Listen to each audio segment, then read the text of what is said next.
Hello friends, AP EAMCET ఎంపీసీకి సంబంధించి second phase counselling ఎప్పుడు start అవుతుంది, అలాగే టోటల్గా ఎన్ని కౌన్సిలింగ్స్ ఉండబోతున్నాయి అనేది కంప్లీట్గా ఎక్స్ప్లెయిన్ చేస్తాను. వీడియో తప్పకుండా లైక్ చేసి మీ ఫ్రెండ్స్కి షేర్ చేయండి. ఫస్ట్ టైం ఛానల్ చూస్తున్న వాళ్ళు సబ్స్క్రైబ్ చేసుకోండి, ఛానల్ని సపోర్ట్ చేయండి.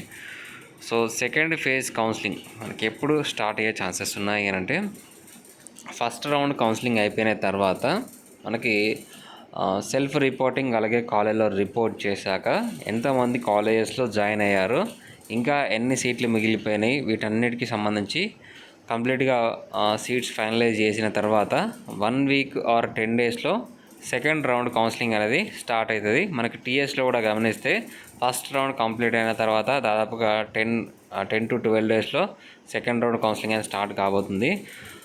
ఈ సెకండ్ రౌండ్ కౌన్సిలింగ్ అనేది మనకి దాదాపుగా అక్టోబర్ 2nd వీక్ అలా స్టార్ట్ అయ్యే ఛాన్సెస్ అయితే ఉన్నాయి.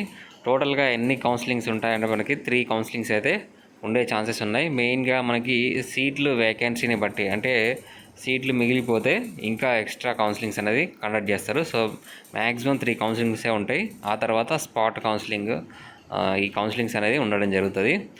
ఈ సెకండ్ రౌండ్ కౌన్సిలింగ్కి మనకి ఎక్స్ట్రా కాలేజెస్ అనేది యాడ్ అయ్యే ఛాన్సెస్ ఉన్నాయి. అలాగే సీట్స్ కూడా పెరిగే ఛాన్సెస్ అయితే ఉన్నాయి. మీరు ఫస్ట్ ఫేజ్లో సీట్ వచ్చినా రాకపోయినా సెకండ్ రౌండ్లో కూడా మీకు కాలేజెస్ ఎక్స్ట్రా యాడ్ అయ్యే ఛాన్సెస్ ఉన్నాయి కాబట్టి మీకు సీట్ వచ్చే ఛాన్సెస్ ఉంటాయి. టెన్షన్ పడకండి. వీడియో నచ్చితే తప్పకుండా లైక్ చేయండి, మీ ఫ్రెండ్స్కి కూడా షేర్ చేయండి. Thank you.